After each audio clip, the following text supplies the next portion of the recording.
എനിക്ക് ചോദിക്കാനുള്ളത്, സുന്നികളും മുജാഹിദുകളും തർക്കത്തിലിരിക്കുന്ന ഇസ്തിഹാസയെ സംബന്ധിച്ചാണ്. സുന്നികൾ പറയുന്നു, അള്ളാഹുവിനോട് ചോദിക്കുന്നത് പോലെ അമ്പിയാക്കളോടും ഔലിയാക്കളോടും അതേപോലെ തന്നെ മമ്പുറത്തും പുത്തമ്പള്ളിയിലും മടവൂരിലും കിടത്തിയിട്ടിരിക്കുന്ന ആളുകളോട് പോയി അള്ളാഹുവിനോട് ചോദിക്കുന്നത് പോലത്തെ സഹായം നമുക്ക് ചോദിക്കാം. മുജാഹിദ് വിഭാഗം പറയുന്നു, അള്ളാഹുവിനോട് മാത്രമേ നമുക്ക് സഹായം ചോദിക്കാൻ പറ്റുള്ളൂ, മറ്റൊരാളോട് നമുക്ക് സഹായം ചോദിക്കാൻ പറ്റുകയില്ല എന്ന്. എനിക്ക് മനസ്സിലാകുന്നത് വിശുദ്ധമായ ഖുർആനും തിരുസുന്നത്തും മുജാഹിദ് പക്ഷത്തിൻ്റെതാണെന്നാണ് നമുക്ക് മനസ്സിലാകുന്നത്. കാരണം അവരോടൊപ്പമാണ് ഖുർആനും സുന്നത്തും നിൽക്കുന്നത്. വിശുദ്ധമായ ഖുർആനു ശരീഫ് വളരെ വ്യക്തമായി കൊണ്ട് നമ്മോട് പറയുകയാണ്, ഇൻ തദൂഹും ലാ യസ്മഉ ദുആഅക്കും വലൗ സമീഉ മസ്തജാബു ലക്കും.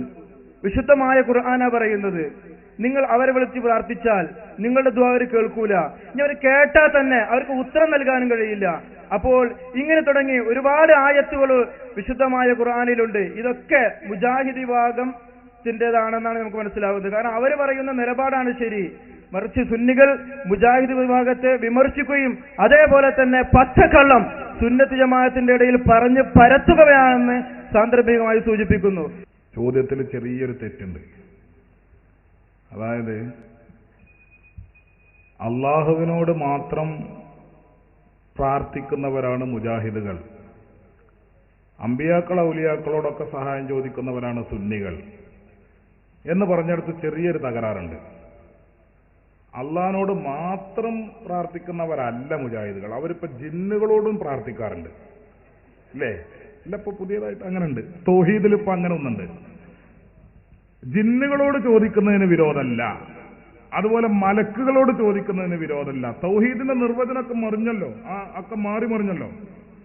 പ്രാർത്ഥനയുടെ ഇബാദത്തിന്റെ നിർവചനം മറിഞ്ഞു. ഇബാദത്തിന്റെ നിർവചനം മുമ്പ് പറഞ്ഞിരുന്നത് മനുഷ്യ കഴിവിനതീതമായ കാര്യങ്ങളിൽ ജീവിച്ചിരിക്കുന്നവരോടോ മരണപ്പെട്ടവരോടോ സഹായമർത്ഥിക്കുന്നത് ശിർക്കാണ് എന്ന് പറഞ്ഞുകൊണ്ട് മനുഷ്യ കഴിവിനതീതമായ കാര്യങ്ങളിൽ സഹായാർത്ഥന പാടില്ല എന്നായിരുന്നു മുമ്പ് പറഞ്ഞിരുന്ന നിർവചനം. ഇപ്പൊ കുറച്ചു കാലമായിട്ട് നിർവചനം മാറി. അതെന്താ പുതിയ നിർവചനം? സൃഷ്ടികളുടെ കഴിവിനതീതമായ കാര്യങ്ങളിൽ സഹായം ചോദിക്കലാണ് ശിർക്ക്.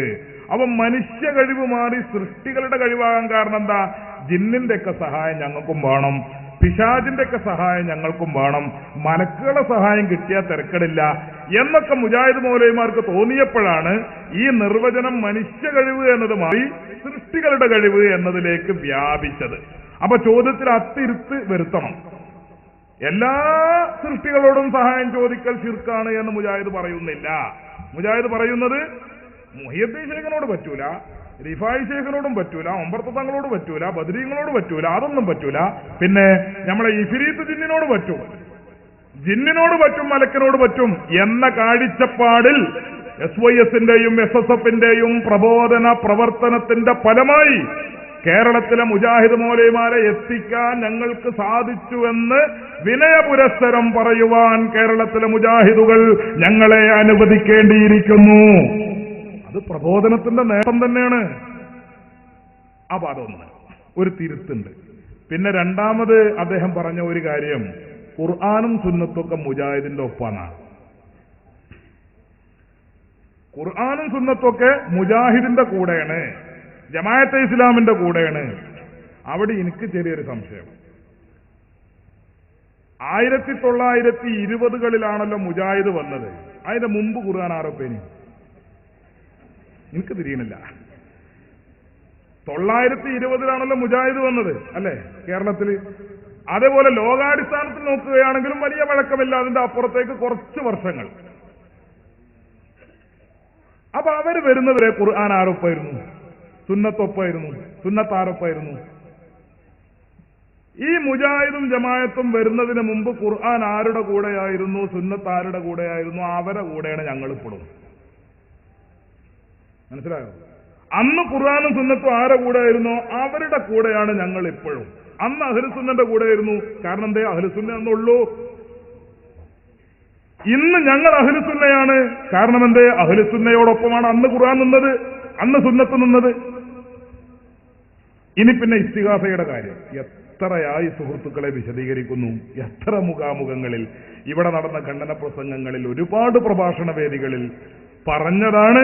എങ്കിലും ചോദ്യം വന്ന സ്ഥിതിക്ക് ഞാൻ ഒന്ന് രണ്ട് കാര്യങ്ങൾ പറയാം. അള്ളാഹുവിന്റെ ഖുർആൻ ഇസ്തിഗാസ ചെയ്യരുത് എന്ന് പറഞ്ഞു എന്നാണ് ചോദ്യത്തിൽ സൂചിപ്പിച്ചത്. ഇൻ തദ്ഉഹും ലാ യസ്മഉ ദുആഅക്കും വലൗ സമീഉ മസ്തജാബു ലക്കും വയൗമൽ ഖിയാമത്തി യക്ഫുറൂന ബിശിർക്കിക്കും.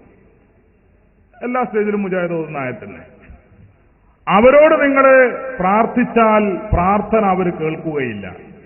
കേട്ടാൽ തന്നെ കേൾക്കുമെന്ന് സങ്കല്പിച്ചാൽ തന്നെ അവരതിന് ഉത്തരം ചെയ്യുകയില്ല. ആരാണ് ഈ അവര്? ഇൻ തദ്ഉഹും, അവരെ നിങ്ങൾ വിളിച്ചാൽ. ആരെ വിളിച്ചാൽ? ജലാലൈനി തൊട്ട് ചെറുതും വലുതുമായ മുഴുവൻ തഫ്സീർ ഗ്രന്ഥങ്ങളിലും കാണാം ആരെ എന്ന ചോദ്യത്തിന് ഉത്തരം ഐ അൽ അസ്നാമ, ബിംബങ്ങളെ. ബിംബങ്ങളെ നിങ്ങൾ വിളിച്ചാൽ ബിംബങ്ങൾ ഉത്തരം നൽകുകയില്ല. ശരിയാണല്ലോ, ബിംബം എന്ന് പറഞ്ഞാൽ കല്ലല്ലേ? കല്ലുണ്ടോ ചോദ്യത്തിന് ഉത്തരം നൽകുന്നു? മരക്കഷ്ണമുണ്ടോ ചോദ്യത്തിന് ഉത്തരം നൽകുന്നു? അപ്പോൾ ബിംബങ്ങളും കല്ലുകളും, ആ ബിംബങ്ങളെയോ കല്ലുകളെയോ നിങ്ങൾ വിളിച്ചാൽ ആ ബിംബങ്ങളും കല്ലുകളും നിങ്ങൾക്ക് ഉത്തരം നൽകുകയില്ല. ഇത് ഖുർആൻ പറഞ്ഞു, ശരിയാണത്, നമ്മളും സമ്മതിക്കുന്നു. അതുകൊണ്ടാണല്ലോ ബിംബാരാധന നടത്തുന്നത് ശിർക്കാണെന്നും തൗഹീദ് വിരുദ്ധമാണെന്നും തെറ്റാണെന്നും നമ്മൾ പറയാനുള്ള കാരണം. അപ്പൊ അതുകൊണ്ട് ആ ആയത്ത് മാത്രമല്ല, അതുപോലെ കേരളത്തിലെ മുജാഹിദുകൾ ഇസ്തിഗാസക്കെതിരെ ഓതിക്കൊണ്ടിരിക്കുന്ന മുഴുവൻ ആയത്തുകളുടെയും സ്ഥിതി അതാണ്. മഹാത്മാക്കളോട് സഹായം ചോദിക്കൽ അത് ഇബാദത്തിന്റെ ഭാഗമാണ്, അവർക്കുള്ള ആരാധനയാണ്, അതുകൊണ്ട് ശിർക്കാണ് എന്ന് സമർത്ഥിക്കുന്ന ഒരൊറ്റ ആയത്തോ ഒരു ഹദീസോ കേരളത്തിലെ മുജാഹിദ് ജമാഅത്തെ ഇസ്ലാമി വിഭാഗങ്ങൾക്ക് കഴിഞ്ഞ 80 കൊല്ലക്കാലമായി അവതരിപ്പിക്കുവാൻ സാധിച്ചിട്ടില്ല. ഇതുവരെ സാധിച്ചിട്ടില്ല, ഇനി സാധിക്കുകയുമില്ല. ഇവിടെയും ഞങ്ങൾ വെല്ലുവിളിക്കുന്നു. ഈ ഇരിക്കുന്നവർക്ക് മാത്രമല്ല, പരിസരത്ത് ആർക്കും വരാം. അമ്പിയാക്കൾ ഔലിയാക്കളോട് സഹായം ചോദിക്കൽ അത് അവർക്കുള്ള ആരാധനയാണ്, ആരാധനയായതുകൊണ്ട് അത് ശിർക്കാണ് എന്ന് സമർത്ഥിക്കുന്ന ഒരു ഖുർആൻ വാക്യമോ ഹദീസ് വാക്യമോ ഉദ്ധരിക്കുവാൻ ആർക്കാണ് സുഹൃത്തുക്കളെ സാധിക്കുക? ബിംബാരാധനയെ കുറിച്ച് പറഞ്ഞിട്ടുണ്ട്, ബിംബങ്ങൾക്ക് ആരാധന ചെയ്യുന്നതിനെ കുറിച്ച് പറഞ്ഞിട്ടുണ്ട്, അവരോട് പ്രാർത്ഥിക്കുന്നതിനെ സംബന്ധിച്ച് പറഞ്ഞിട്ടുണ്ട്. അത് കേരളത്തിലെ സുന്നികൾ പല്ലും നഖവും ഉപയോഗിച്ച് എതിർക്കുന്ന ആശയമാണ്. അത് കേരളത്തിലെ സുന്നികൾ മാത്രമല്ല, റസൂലുള്ളാഹി സ്വല്ലല്ലാഹു അലൈഹി വസല്ലമയുടെ കാലഘട്ടം തൊട്ട് മുസ്ലിമീങ്ങൾ, അഹ്ലുസുന്ന പണ്ഡിതന്മാരും സാദാത്തുക്കളും ആലിമീങ്ങളും നേതാക്കളും എന്നും എല്ലാ ശക്തിയും ഉപയോഗിച്ച് എതിർത്തു വന്ന ആശയമാണ്. അതേസമയം കേരളത്തിലെ മുജാഹിദുകൾ ഇപ്പോൾ ചെയ്ത തന്ത്രം എന്താണ്? അവര് ഇസ്തിഗാസയെ ഇബാദത്തായി വേഷം കെട്ടിച്ചു. ഇസ്തിഗാസയെ ഇബാദത്തായി വേഷം കെട്ടിച്ചു. മറ്റൊരു രൂപത്തിൽ പറഞ്ഞാൽ ഇസ്തിഗാസയെ പ്രാർത്ഥനയായി വേഷം കെട്ടിച്ചു. ഇസ്തിഗാസക്ക് പ്രാർത്ഥനയുടെ വേഷം കെട്ടിക്കൊടുത്തു. എന്നിട്ടൊരു മൗലവി സാഹിബ് അടുത്ത കാലത്ത് പറഞ്ഞത്, അദ്ദേഹം ഇബാദത്തിന്റെ നിർവചനം പറഞ്ഞു. ഞാൻ ആ വിഷയത്തിലേക്ക് പോവുകയല്ല, അങ്ങനെ ആകുമ്പോൾ ഇപ്പൊ നേരത്തെ തന്നെ അദ്ദേഹം പറഞ്ഞു ചോദ്യം ചെറുതാണ്, ഉത്തരം വലുതാണ്. അത് സ്വാഭാവികമാണ്. ചോദ്യം എപ്പോഴും ചെറുതായിരിക്കും, ഉത്തരം വലുതായിരിക്കും. അങ്ങനെയാണല്ലോ. നമ്മൾ സ്കൂളിൽ പരീക്ഷയ്ക്ക് പോയാൽ അല്ലെങ്കിൽ ദർസിൽ പരീക്ഷയ്ക്ക് പോയാൽ ചോദ്യം എത്ര പേജാണ്ടായ? 1 പേജ് അല്ലെങ്കിൽ 1/2 പേജ്. ഉത്തരം എത്ര പായക്കടലാസാ? അപ്പൊ അതങ്ങനെ തന്നെയാണ്. ഉത്തരം വലുതായിരിക്കും, ചോദ്യം ചെറുതായിരിക്കും. അതതിന്റെ സ്വഭാവമാണ്. ജനങ്ങൾക്ക് കാര്യങ്ങൾ മനസ്സിലാക്കി കൊടുക്കാനുള്ള നമ്മുടെ ലക്ഷ്യം. അപ്പൊ അതുകൊണ്ട് ചില കാര്യങ്ങളൊക്കെ വിശദീകരിക്കുന്നു എന്നേ ഉള്ളൂ. ഇസ്തിഗാസ എന്നതിന് പ്രാർത്ഥനയുടെ വേഷം കെട്ടിച്ചു. എന്നിട്ട് പ്രാർത്ഥനയ്ക്കൊരു നിർവചനം പറഞ്ഞു, ഇബാദത്തിനൊരു നിർവചനം പറഞ്ഞു. ഇബാദത്തിന് ഒരു മൗലവി നിർവചനം പറയാൻ വേണ്ടി നമ്മളെ വിളിച്ചു. എവിടേക്ക് അറിയോ? താമരശ്ശേരി ചുരത്തിന്റെ 6ാം വളവുക്ക്. താമരശ്ശേരി ചുരത്തിന്റെ 6ാം വളവുക്ക് വിളിച്ചു.